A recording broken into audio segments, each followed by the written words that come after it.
Hello guys, আবার একটা mini blog নিয়ে চলে আসলাম। আশা করি তোমরা সকলে ভালো আছো। আমিও মোটামুটি ভালোই আছি। আগের দিন একটা ঘর গুছানোর আমি দেখাচ্ছিলাম ভিডিও, আর এই দেখো তারপরের দিন আমি এই ঘরটা গুছাচ্ছি। ঘরটা শুরু করেছিলাম সকাল 12টা থেকে আর 4টা পর্যন্ত শেষ হয়েছে। যাই হোক, এবার একটু কথায় আসি। এই খাটটা আমার কিনেছিলাম আমি 6 মাস হয়ে গেছে, আর এই খাটটা আমি কেরোসিন দিচ্ছি।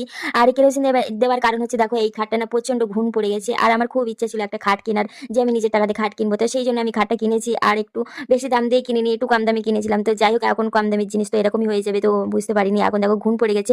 তো মনে হচ্ছে আমি কতদিন যে ঘর খাটের তলা বসে করিনি, তার কোনো ঠিক নেই। তো যাই হোক, দেখো এখন আমি কিছু তো করার নেই, এখন কেনা হয়ে গেছে যেহেতু খাটটা। আর কিছু তো জানা ছিল না যে এরকম ভাবে এরকম হয়ে যাবে। এত বড় হয়ে গেছি, মানুষ চিনি না, তো জিনিস চিনবো কি করে? তো যাই হোক, আমার যেহেতু ঠকে গেছি, তো ঠকে ঠকে মানুষ শিক্ষা হয়।